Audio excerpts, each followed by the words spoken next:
une belle municipalité accueillante avec des gens généreux. Parce que s'il y a quelque chose, les gens se regroupent et il y a beaucoup de bénévolat. C'est une entraide collective. Bienvenue chez nous à Fugerville. C'est quoi la plus grande force du village de Fugerville, selon toi? Comme on pourrait dire dans d'autres municipalités aussi, là, il y a beaucoup de bénévolat, mais le bénévolat, là, c'est toujours les mêmes personnes. Tu vas me dire la plus grande force, là, mais la plus grande force, elle tient aux gens qui sont toujours là. Combien de population le village compte-t-il? Le village, les rangs, les lacs, on est à peu près 330. En 1919, il y avait 335 personnes à Fugerville. On est égaux à 1919. Et à Fugerville, il y avait 7 stations de gaz, une secousse. C'est vrai?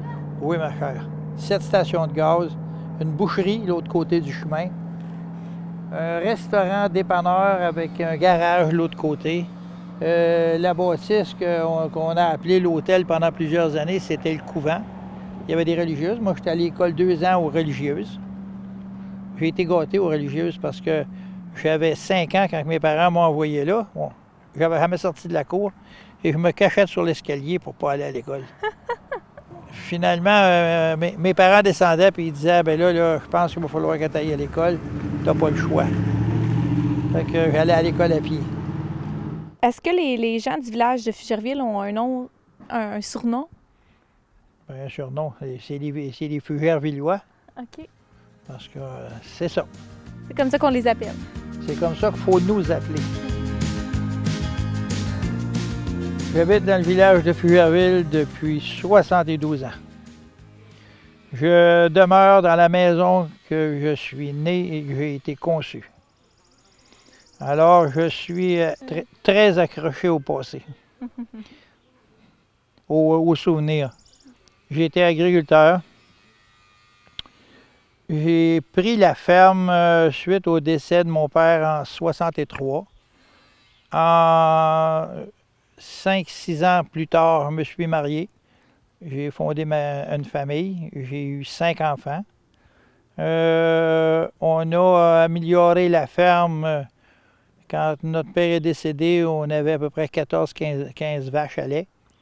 Par la suite, on a fini par monter à 40 vaches à lait. On a racheté du quota, on a grossi la ferme. Avant de grossir la ferme, on a essayé de garder des cochons, des porcs.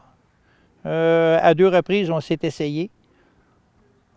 Et à toutes les fois que le prix du lard baissait, on faisait un déficit.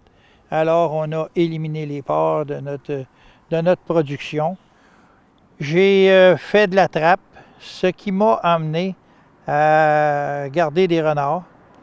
J'ai gardé des renards pendant une quinzaine d'années. J'avais des renards, des super de beaux renards argentés. J'étais un peu maniaque des couleurs. Alors, j'ai fait des mélanges comme les gens de Paramba ou des Maritimes nous avaient montré. J'avais une secousse, j'avais des renards de 13 couleurs de renards. Le fait que je trappais en même temps, ça m'a donné l'opportunité d'avoir des renards roux et de faire un élevage de lynx aussi. Là, maintenant, ça fait combien de temps que vous êtes maire à Fugerville? À Fugerville, ça fait 13 ans que je suis maire à Fugerville. OK. Quand je vais finir mon mandat, ça va faire 16 ans. Puis il faut dire une chose, là, à Fugerville, là, mon frère Robert, il a fait 16 ans de mairie. Puis moi, quand je vais finir mon mandat, je m'en vais avoir fait 16 ans. Fait que, arrange ça comme ça voudra. Fugerville, les Paquettes, ils se sont impliqués énormément. Robert, comme marguillier, il a toujours travaillé pour la fabrique. Il a fait énormément de bénévolat. Mon frère Jean-Luc, il s'est occupé des pompiers et encore aujourd'hui, il est chef pompier. Fait que, on ne peut pas se débarrasser des Paquettes à Fugerville. Qu'est-ce qui vous a motivé à vous présenter comme maire à Fugerville? Je croyais que j'avais des choses à apporter. Puis je m'en allais vers ma retraite un peu. j'avais moins d'obligations familiales et économiques. Alors, j'avais le goût de le faire, puis ça a été super agréable. Je suis fier d'être maire de Fougerville. C'est quoi les plus grands défis à relever en tant qu'élu? En tant qu'élu, les plus grands défis, là, c'est de travailler à développer des choses en faisant le tour des lois gouvernementales qui nous menottent, qui nous enfargent. Le bon sens n'existe plus au gouvernement. Fait que c'est ce que je trouve le plus difficile, pénible. Je vais au bureau municipal, j'ai des idées, Claudette a dit non, tu peux pas faire ça comme ça. Je reviens le lendemain, non, tu peux pas faire ça comme ça. Fait que c'est ça la difficulté. Les plus grandes difficultés, c'est ça. C'est faire face à toutes les lois qu'on nous impose qui, à mon point de vue, et au point de vue de bien des maires de la MRC du Témiscamingue, n'a pas de sens. Quelles sont les valeurs que vous prônez le plus dans votre municipalité? L'honnêteté. L'honnêteté, puis réaliser les choses là, de façon logique. Sans déplaire ni sans blesser quiconque. Mais il ne faut pas oublier qu'on est en démocratie. Mm-hmm. Comme j'ai dit tout à l'heure hors d'onde, peut-être, de plus en plus, on est 10 là, autour d'une table, et tant et aussi longtemps qu'il y en a un qui dit non, on n'avance pas. C'est désagréable, ça. On utilise mal la démocratie. Mm-hmm. Parce qu'il faut attendre que tout le monde soit d'accord. Et ça, je suis en désaccord. Et André, si tu pouvais te décrire toi, qui est André Paquette? Un simple citoyen. J'aime à rester un simple citoyen. J'aime à rencontrer les jeunes, là. Tu as 5, 6, 7, 8 ans, 10 ans, là. Quand même que tu aurais 15 ans, 16 ans. Je te rencontre puis je te parle pareil comme si on était égaux. J'aime les jeunes de Fougerville, il y en a beaucoup. Puis j'aime la relation que j'ai avec eux autres. Quand on peut leur donner un petit travail, on le fait. Et c'est incroyable le remerciement qu'on a. On passe dans le chemin et ils nous envoient la main. Le petit bout de 4-5 ans qui t'envoie la main, hey, il est égal à toi, lui-là. Là. Mm-hmm. Ah, il est un homme, lui-là. Ou la petite fille, j'aime ça au bout de ce bout-là.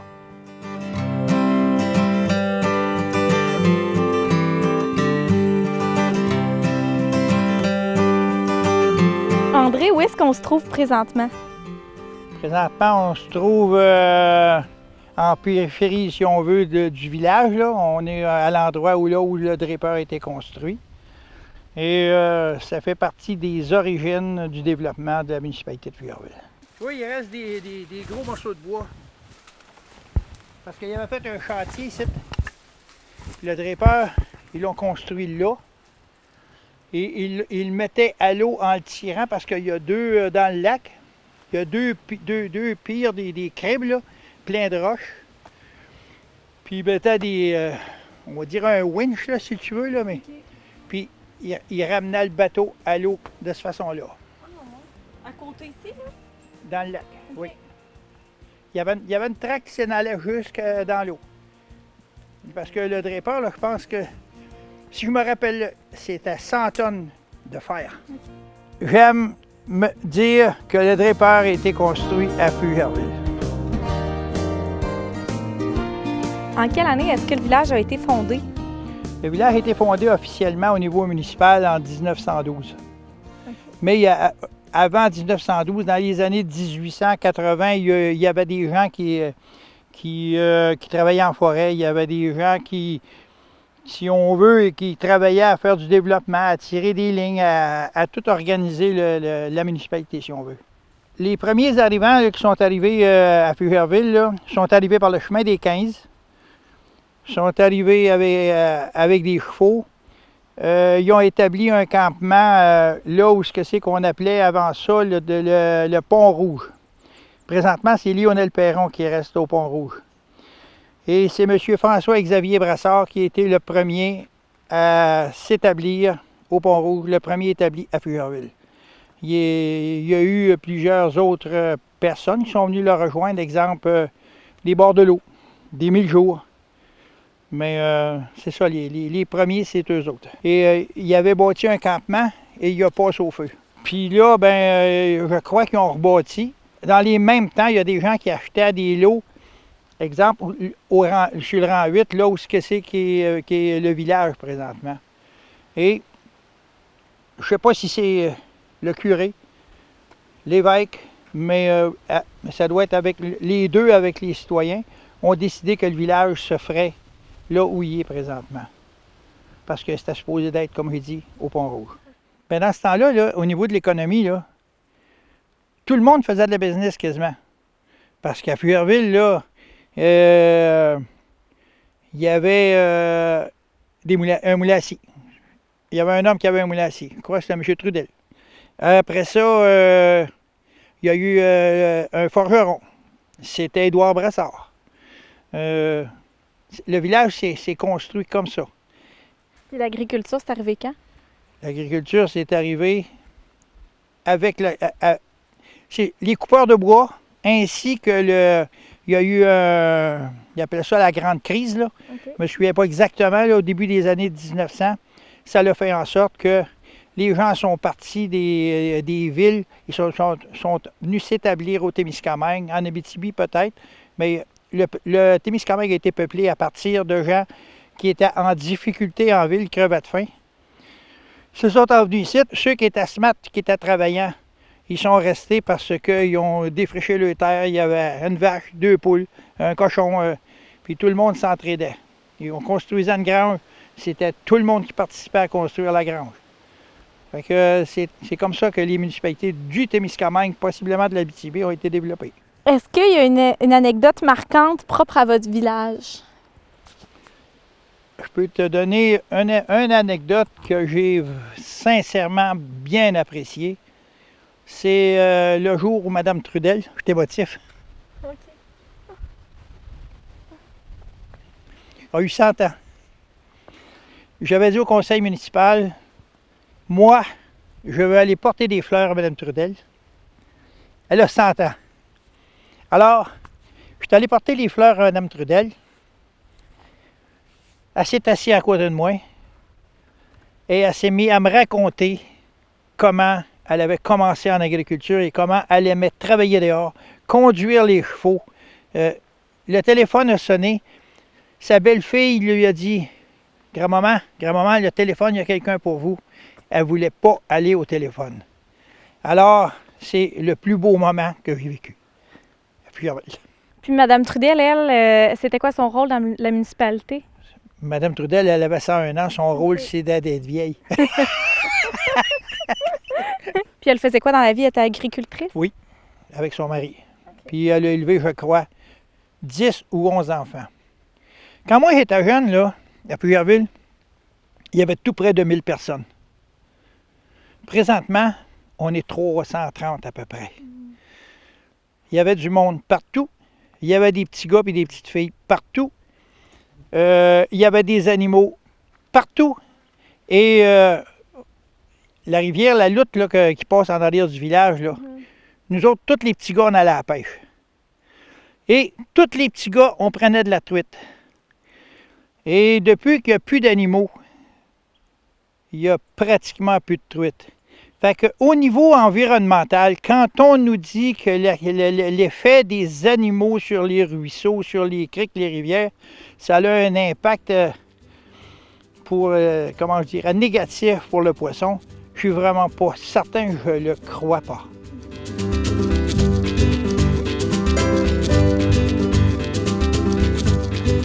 Comment est-ce que vous voyez l'avenir au tourisme au Témiscamingue en général avec l'arrivée du parc Opémican? On me dit que ça va être excellent pour les retombées économiques au Témiscamingue. Nous, ici, j'imagine qu'on va avoir certaines retombées. Ça va être minime, mais il n'y a jamais rien de trop minime. Il n'y a jamais rien de négligeable. Ça va être bien. La municipalité ne gère pas d'attrait touristique. La municipalité s'est impliquée ici. au niveau de Béguélis. Mais à part de ça, non, on ne gère pas de trait touristique, à part que on a un petit parc au village, là, mais c'est touristique, oui et non. C'est pour les 0 à 12 ans, si on veut. Là. C'est touristique jusqu'à 12 ans, peut-être. Notre municipalité, je pense qu'au départ, c'est une variété d'activités. On a l'activité agricole, c'est en premier. Les riverains du lac d'Argent, depuis plusieurs années, ont travaillé très fort pour se doter d'une salle. Et à l'occasion où on peut réserver et faire des activités, des mariages, des fêtes, une super de belle salle au lac d'Argent. Qu'est-ce que le lac d'Argent apporte-t-il au village de Fugerville comme retombée? Premièrement, c'est une richesse, les lacs qu'on a à Fugerville. Deuxièmement, c'est agréable de voir qu'il y a des gens qui ont le goût d'y vivre. Et quand les gens y vivent, il faut dire aussi qu'au lac d'Argent, tout comme au lac Clair, les gens ont bâti des maisons plus dispendieuses que dans le village. Ça fait en sorte que, au niveau économique, c'est bon pour la municipalité. Les gens, ils ont du plaisir à vivre au lac. Nous autres, on a du plaisir à les recevoir et à vivre avec eux autres.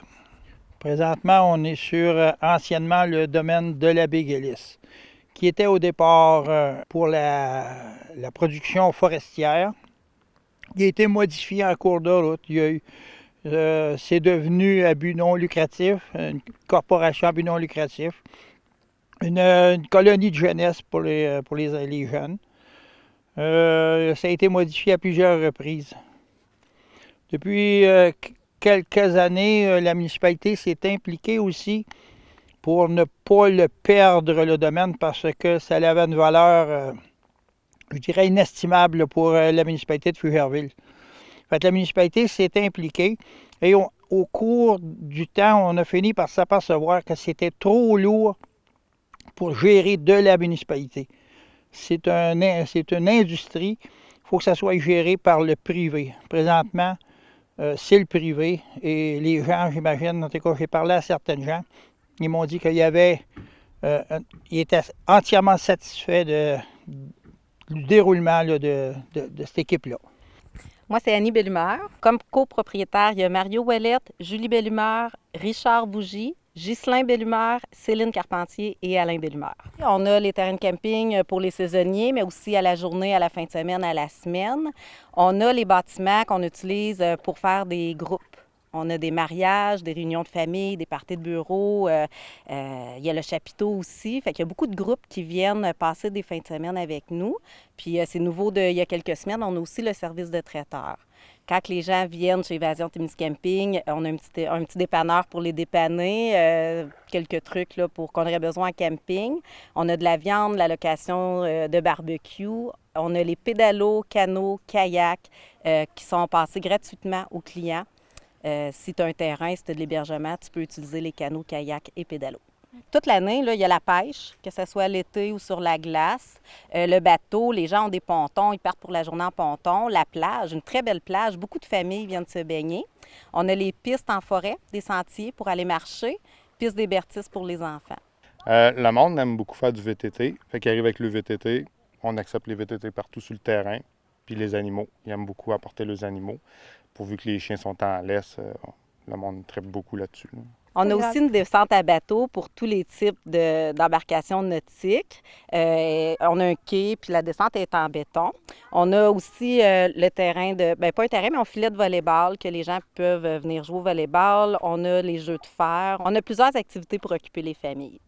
Pourquoi est-ce que Évasion Témiscamping est important pour le village de Fugerville? Pourquoi c'est important? C'est important parce que ça amène de l'activité. Moi, je m'assieds souvent sur ma galerie.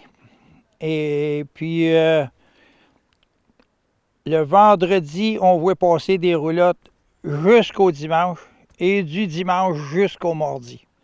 Ça veut dire qu'il y en a plusieurs qui doivent s'en venir ici.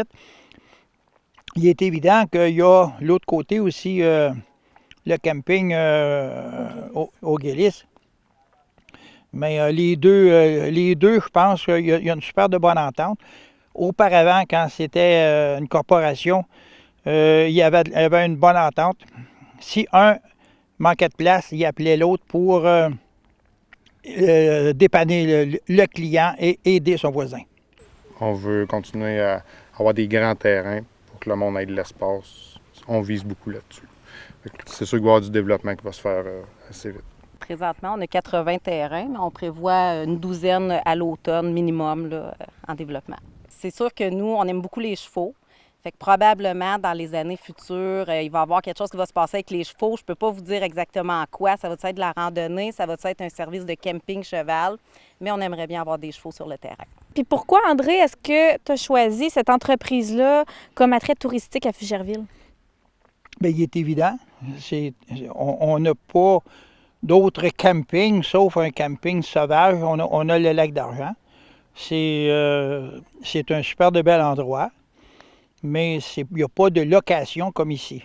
Ici, les gens de la région ou les visiteurs peuvent venir camper. Il y a des activités, comme vous voyez, il y a une plage, il y a des sentiers en forêt. C'est complet ici. Donc, à part Évasion Témiscamping, il y a un autre attrait touristique que vous voulez nous faire découvrir à Fugerville. Où est-ce que vous nous amenez? Oui, alors, en s'en retournant, on va arrêter à la montagne de la Croix.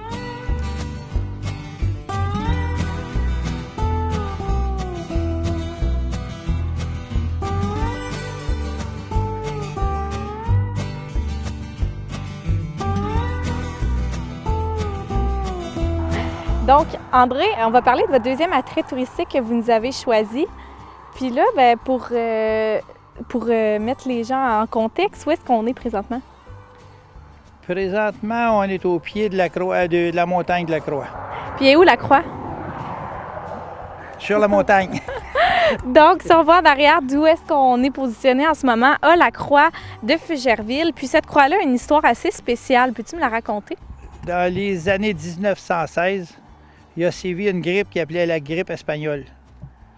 Et beaucoup de gens mouraient. Alors, le curé du temps a fait une promesse, je ne sais pas à quel bon Dieu, mais que si personne mourait dans sa paroisse, qu'il était pour ériger une croix sur la montagne à peu près la plus haute des environs.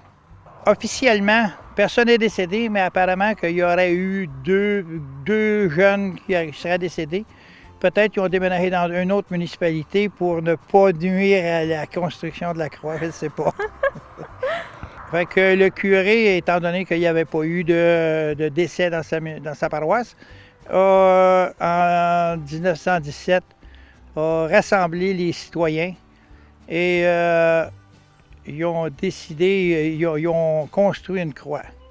À ce moment-là, la croix était faite en 4 cyprès boltés ensemble. Une croix qui mesurait 40 pieds de haut. Combien large, je ne me rappelle pas. Par contre, ils ont percé un trou dans la roche, approximativement 3 pieds pour descendre la croix. Et je figure que c'est à ce niveau-là qu'elle a pourri pour finir par tomber. Lors du 75e, on a décidé, quelques paroissiens, de réinstaurer la croix. On n'a pas fait comme à l'origine. Par contre, notre croix mesurait 32 pieds. Les bras, ça devait être 12 pieds. Et j'ai toujours eu un sentiment d'affection envers M. Pierre Lévesque parce que c'était mon voisin. Et M. Lévesque m'avait dit à une reprise ou à quelques reprises, comme tu as appris à un moment donné, que cette croix, il faisait sa prière le matin. Et je me suis dit, c'est pas vrai qu'on ne va pas refaire cette croix. Alors, avec quelques citoyens, on a formé un comité et on a réussi. C'est un doyen, c'est un pionnier de Fugerville. Il était établi juste en face il appelait ça la Côte-Croche dans ce temps-là. Et c'est ça. Je m'accroche aux gens âgés. J'espère qu'on va me le rendre un jour. lors de la confection de la croix, on ne voulait pas qu'elle soit juste en bois. Alors, on a fait appel à ce moment-là à Gauthier, le lettrage Gauthier, qui nous a confectionné une croix, si vous voulez, en aluminium avec des plexiglas. Et oui, c'est important pour nous qu'elle soit éclairée le soir. C'est important pour tout le monde qui passe parce que tout le monde qui passe la voit. C'est qu'il y a deux sentiers. Il y a le sentier qui est accessible avec des tracteurs ou une skideuse ou à pied aussi, là. Mais c'est plus long que l'autre sentier qui monte directement dans la montagne. Un sentier pour les... À partir du chemin. Et ça, c'est pour les gens qui sont plus en forme. Il faut être en forme. Donc là, André, où est-ce qu'on s'en va maintenant? Présentement, je vais vous emmener chez Olimel. À Fugerville. À Fugerville, une porcherie nouvellement construite. Super belle porcherie, haute technologie. Beau bâtiment dans Fugerville. Ça nous fait plaisir de vous emmener là. Il y a quelqu'un qui nous attend.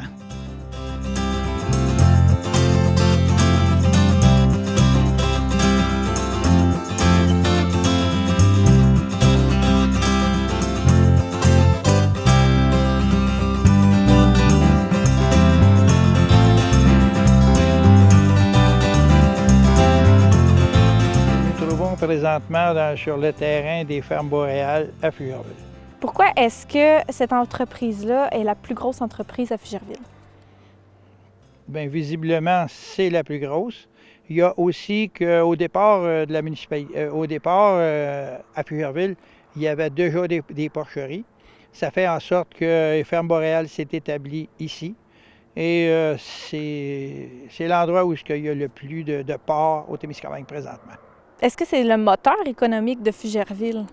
C'est pas le seul moteur économique de Fugerville. Par contre, ça a un impact majeur au niveau municipal, au niveau retombées de taxes. Ne pas avoir les fermes boréales, on serait dans l'obligation possiblement d'aller voir dans le portefeuille des citoyens. Le citoyen, là, il n'y a pas eu d'augmentation de taxes depuis plusieurs années à Fugerville. Alors, la raison, c'est ferme boréale. Les fermes boréales sont arrivées au Témiscamingue entre 2014 et 2015, donc le projet a commencé peut-être bien avant ça, mais concrètement a commencé en 2014. La première ferme s'est construite en 2015. C'est celle qu'on voit ici derrière. Il y a aussi beaucoup de modifications de fermes existantes qui n'étaient plus utilisées pour la production porcine, qui ont été transformées en quarantaine. Et il y a également une maternité plus conventionnelle que les nouvelles fermes qui ont été construites, qui a été transformée quand même minimalement, mais qui a été transformée et remise en production pour faire l'élevage de pur sang. Alors c'est quand même important comme investissement qu'il y a eu à Fugerville, en plus de l'achat de terrain, l'achat d'une maison, une maison qui sert de bureau, qui sert aussi à loger des travailleurs qui viennent d'en dehors ou des stagiaires. Là, régulièrement, on en reçoit là, des gens du sud de la province ou même présentement, là, il y a une travailleuse là, qui vient de Val-d'Or qui habite cette maison-là.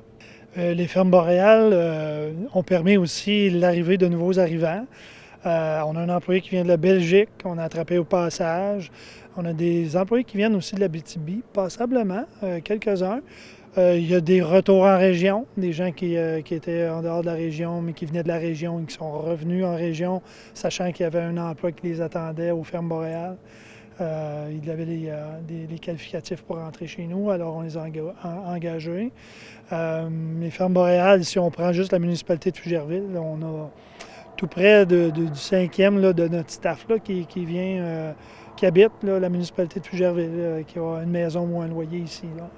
On a des jeunes qui viennent nous aider, qui sont présentement aux études, qui viennent nous aider l'été à temps plein, et puis qui, les fins de semaine aussi, nous donnent un bon coup de main là, pendant toute la saison, toutes les saisons là, hivernales, puis l'automne, le printemps. Toutes les modifications qui ont été réalisées dans les fermes existantes, qui ont été remises en production, en plus de la construction de la maternité porcine qu'on voit derrière moi, ça dépasse les 10 millions amplement d'investissements bruts qui ont été réalisés ici.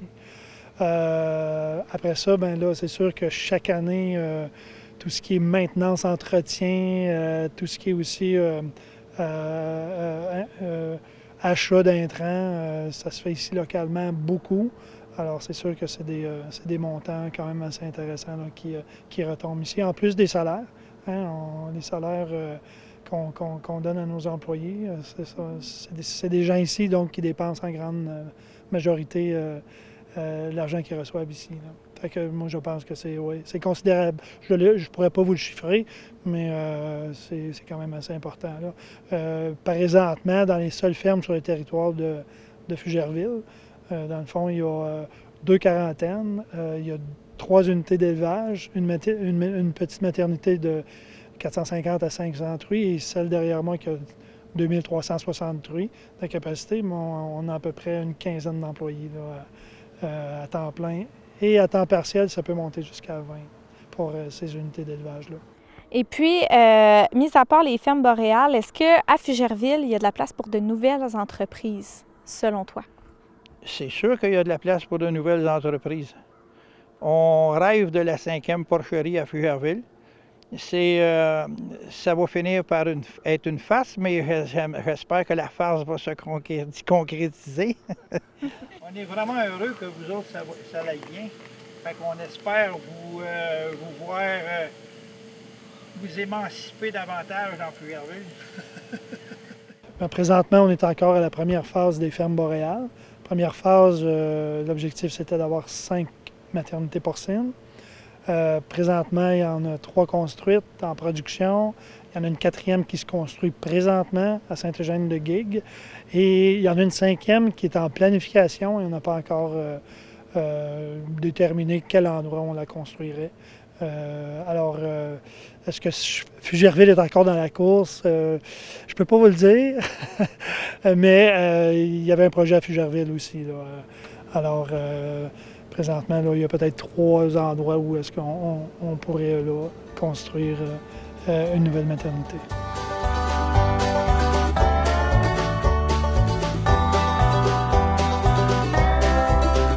Et il y a notre école aussi. Présentement, notre école est à vendre. Et peut-être on attend un promoteur, peut-être on va en avoir, peut-être on n'en aura pas. Par contre, si on a un promoteur, il faut l'encourager. Je sais qu'au départ, les fermes boréales ont suscité un peu d'inquiétude. Les gens de fermes boréales ont expliqué aux citoyens la façon dont ils procédaient. Fait que ça a rassuré les gens. Fait qu'à ce moment-ci, les gens sont en accord. C'est un plus-value au niveau des sols. Les fumiers sont récupérés au niveau des sols. On a la production bovine, il n'y en a pratiquement plus. La production laitière, on n'en a plus à Fugerville. Alors, les terres, il faut qu'ils soient entretenus et c'est un plus-value pour nos sols, les porcheries. Présentement, on est au centre du village, en avant de l'église, à 2 clochers. Une superbe église, à mon point de vue et au point de vue des gens de Fugerville et de beaucoup d'autres gens. Qu'est-ce qu'elle a de particulier, cette église-là? Cette église-là, au départ, elle a 2 clochers. Deuxièmement, c'est des souvenirs, parce que j'ai l'âge que j'ai, alors il y a beaucoup de souvenirs de cette église-là. Des baptêmes, des mariages, des décès, des rencontres. Parce qu'il était un temps, l'église là, était pleine. Et beaucoup de gens, tout comme moi, venaient à l'église pour rencontrer ses voisins parce que la semaine, on n'avait pas le temps de se parler. Et le dimanche, après la messe, on se rencontrait. On allait prendre un café au restaurant de l'autre côté. Et le but, c'était une rencontre. Une rencontre dans l'église, une rencontre à l'extérieur de l'église. Et pourquoi est-ce que ce lieu-là, c'est ton lieu coup de cœur? On peut pas déterminer ça de façon aussi catégorique que c'est ça, mais c'est mon coup de cœur. au niveau de la municipalité, là, on est en train d'en faire l'acquisition. On a posé une couverture neuve ce printemps sur l'église parce qu'il mouillait depuis quelques années et on voulait la conserver. Je ne sais pas ce qui va advenir de l'église plus tard. Il est évident que là, notre Monseigneur, il nous a dit qu'il viendrait nous faire un exercice pour comme sortir le bon Dieu de l'Église. Mais il va manquer son coup. Parce que quand on allait à l'école, ils nous ont toujours dit que le bon Dieu était partout. Qu'est-ce que représente ce lieu-là pour l'histoire de votre village? Les villages ont été construits avec beaucoup de religions. Dans le début des années 1900, le curé avait beaucoup d'influence sur les citoyens. Il est bien évident que j'ai beaucoup de respect pour les premiers colons qui sont arrivés dans les municipalités du Témiscamingue, parce qu'en plus de bâtir le maison, le grange, ils ont bâti des églises et des écoles. Et des cathédrales comme on a en arrière de nous autres, là, ça a pris 2 ans à bâtir cette église-là. La personne qui a bâti cette église-là, le contremaître, c'était un monsieur Frigon. C'était un résident de la municipalité de Fluherville. Avant de bâtir l'église, ils se sont réunis. Le conseil, les commissaires, les citoyens, et ils ont fait un emprunt pour bâtir l'église. Ils se sont portés tous garants de la dette. Fluherville, au départ, ça s'appelait Mont-Carmel. Ah ouais? Il y a des gens qui disaient Fluherville, il y a des gens qui disaient Mont-Carmel. Par contre, à un moment donné, ils ont pris la décision que ça serait Fluherville parce que le curé du temps, il s'appelait Fugère. Ah ouais. Fait que c'est à cause du curé Fugère que Fluherville s'appelle Fluherville. Est-ce que vous avez un souvenir, une anecdote à nous raconter en lien avec ce lieu-là? Il y a trop de mauvais souvenirs. Il y a autant de mauvais souvenirs comme de bons souvenirs. Par contre, un souvenir comme tel, pas vraiment, sauf que à un moment donné, il y avait des... Mon frère ainsi que son ami Guy Larose étaient servants enfants de cœur. Et à ce moment-là, c'était le curé Roberge qui était prêtre à Fluherville. Et ils ont joué un tour au curé. Ils ont mis de la liqueur à la place du vin. Et quand le curé a bu son vin de messe, c'était pas du vin. Et ils ont vu sa frustration dans le visage parce qu'il y avait comme... Ça n'avait pas de bon sens d'avoir fait une chose semblable. En ce qui concerne l'église, là, c'est l'anecdote que j'ai là, qui est un petit peu à côté. Il y a plusieurs années, tu vas me dire que je suis nostalgique. À Fluherville, on était presque 1000. On avait beaucoup de jeunes. On avait plein de gens dynamiques. Ces gens-là, à un moment donné, avaient organisé une fête à Fluherville, c'est-à-dire au moment où ils l'ont organisé, c'était au couvent. Ils ont acheté quelques caisses de bière clandestinement. Ils ont fait un parcours de charrette à foin. Et de là est né le bal des foins. Ce bal des foins a duré pendant plusieurs années. C'était la plus grosse fête qu'il y a eu au Témiscamingue, je dirais, pour une dizaine d'années. Par la suite, j'imagine que, cause d'un conflit de personnalité, le bal des foins a fini par céder sa place à des fêtes plus grandioses comme la foire gourmande, le rodéo du camion, à Gig, là, Le Festival Festival Western. C'est ce que c'est qui lui différencie. Présentement, on a de la difficulté à se différencier. Donc là, par rapport aux enjeux, on sait que dans le cadre de sa planification stratégique, le Témiscamingue veut attirer 500 nouveaux arrivants d'ici 2022.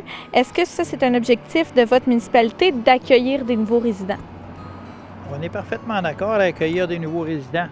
Mais moi, je pense que je suis très réaliste et je ne crois pas que le Témiscamingue atteigne l'objectif de 500 habitants pour 2022. Je n'y crois pas. À moins que ce soit des gens qui viennent, je ne sais pas d'où, du Mexique ou peu importe. Mais au Témiscamingue, non. Ils vont se localiser surtout autour des villes. Il est évident qu'on en aura besoin en région parce qu'on en a parlé au niveau des porcheries qu'il y a d'autres porcheries qui vont construire et ça va prendre encore de la main-d'œuvre. Et puis il y a possiblement d'autres projets et tout qui auraient besoin de main-d'œuvre, mais ils n'ont pas de main-d'œuvre. Ils ne sont pas là. Mais je ne crois pas, moi, à 500 là, pour 2022. OK. Je pourrais prendre une gageure. Peut-être je prendrais ma gageure, peut-être je gagnerais. Puis, advenant le cas où il y a des nouveaux arrivants qui arrivent, vous, sur quels atouts est-ce que vous miseriez pour attirer des nouvelles personnes dans votre municipalité? Il est évident que c'est plus facile d'acheter mes logs de terre à Fugerville que d'acheter mes logs de terre à Saint-Hyacinthe, là. C'est ça. Mais les gens de Saint-Hyacinthe ne sont pas prêts à venir s'établir ici non plus. Parce qu'en contrepartie, tu achètes une terre ici pas chère, mais quand tu as besoin de pièces pour te réparer, quand tu as besoin de produire quelque chose, tu fais venir tes intrants. Par exemple, tu veux faire, je ne sais pas, là, des visons, un exemple. Il va falloir que tu fasses venir ta nourriture. Puis après ça, il va falloir que tu repayes pour expédier le produit fini. Fait que ici, là, c'est un handicap. Toi, tu m'as demandé c'était quoi le positif, mais moi, je te dis qu'ici, là, oui, c'est positif le prix. Par contre, on a un handicap, il faut payer du transport sur les 200 nous autres en région. Ça nous nuit énormément. Puis finalement, qu'est-ce que vous diriez à quelqu'un pour le convaincre de venir s'installer dans votre village? La possibilité d'acquérir une maison à un prix abordable. Parce qu'à Fugerville, c'est ça. Tu peux faire l'acquisition d'une maison à prix abordable, une bonne et belle maison. C'est déjà un départ, ça. Comparativement, on nommera pas de nom, mais des maisons dans certains villages là, qui valent 500 000, 600 000, 1 million. À Fugerville, on n'a pas ça dans le village. On en a autour des lacs, d'accord. Les enjeux économiques passent par la production agricole. La production agricole, on n'a plus le choix, il faut le dire ouvertement. C'est la production porcine. C'est la production de céréales. Parce qu'à part ça, là, on n'a pas d'autre industrie. On a de la terre en masse. Puis la forêt, on l'exploite, oui. La municipalité de Fugerville, on possède 8 000 acres de l'eau intra. On l'exploite. À tous les hivers, on va chercher un peu de revenus pour notre municipalité. Mais ces revenus-là sont obligatoirement réinvestis dans l'aménagement forestier. Ça veut dire que pour nous autres mêmes, il n'y a pas beaucoup de retombées. C'est sûr que les gens qui vont l'écouter vont dire que je suis vieux. Mais je me rappelle, moi, d'avoir fait des stocks dans le champ pour des gens, pour mon oncle là, dans le rang 10. On faisait des stocks, on battait au moulin, des chevaux en avant des wagons. Puis c'était une vacance, c'était un travail vacances de bateau moulin chez les voisins. C'était... On mangeait comme des gourmands. C'était spécialement agréable. On rencontrait du monde, on s'agaçait. On était habitué de travailler individuellement. Là, on tombait collectif. Là. C'était super le fun. C'est un bon souvenir de jeunesse. Il était préférable pour moi d'aller travailler pour un bateau moulin, là, charger des stocks. Là, on appelle ça des stocks dans ce temps-là. Puis soigner le moulin à battre que d'aller à l'école. J'avais demandé une couple de fois une permission à mon père de ne pas aller à l'école. Il me l'a accordé. Ah ouais? C'était un cadeau. Au niveau démographique, il est sûr que le fait qu'il y ait beaucoup de jeunes... Tu sais, tout à l'heure, il y avait des jeunes en bicycle. Là. C'est agréable. Parce que là, on est une municipalité vieillissante. Puis je fais partie des plus vieux. Puis on peut compter sur les doigts d'une main les gens de mon âge en Fugerville. Okay. Les gens se sont... qui vieillissent dans Fougerville, je ne sais pas, je connais pas leur raison, mais pour la plupart, ce sont en été à Lorrainville, à Ville-Marie. Ils disent qu'ils se rapprochent des services. Service, à mon œil, regarde là, tu sautes dans ton truck, dans ton char, puis tu t'en vas à Ville-Marie, puis il y a des services pour voyager. C'est une façon de voir. Mais les gens, on dirait qu'ils ne veulent pas vieillir à Fougerville. OK. Par contre, moi, je vais vieillir à Fougerville. Et pensez-vous que le fait que les jeunes familles qui sont arrivées ici puis qui s'établissent ici, ça peut aider à contrer cet enjeu-là démographique? Évidemment. Mais il va falloir que ces jeunes-là là, s'impliquent au niveau de la municipalité. Parce qu'on organise à tous les printemps, nous autres, on organise un dîner municipal.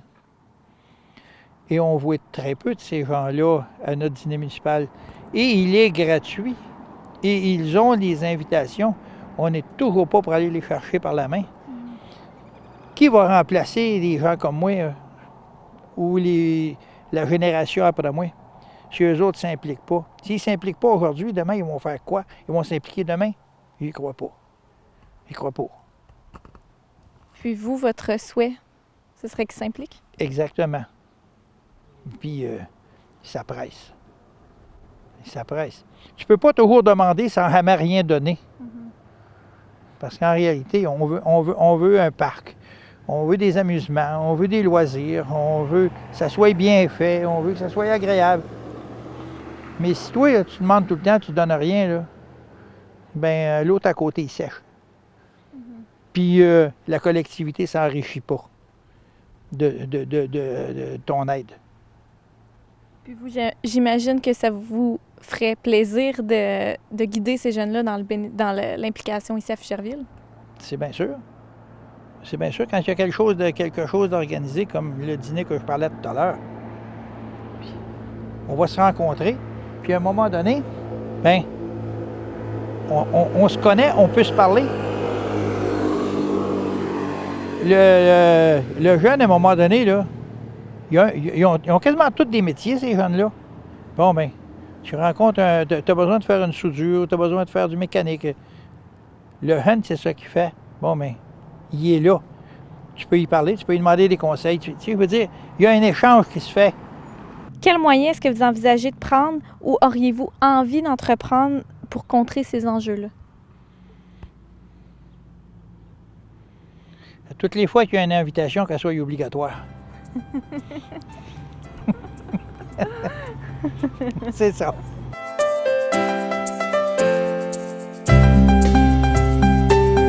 C'est quoi les projets que tu entreprends de faire pour les prochaines années? Présentement, on travaille sur un projet d'assainissement des eaux usées. Et ça, c'est comme à long terme. Je veux dire, ça presse, mais c'est pas pour aujourd'hui. Il faut que tu passes par des firmes d'ingénieurs. Il faut que tu fasses affaire avec les gens de Québec. C'est sûr que ces argents-là, c'est des argents qui proviennent de la taxe d'assises. Mais il faudrait que la municipalité investisse aussi.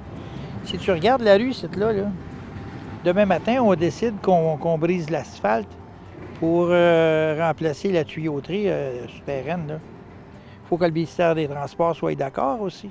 Il y a beaucoup de monde impliqué là, pour un tel projet. Là.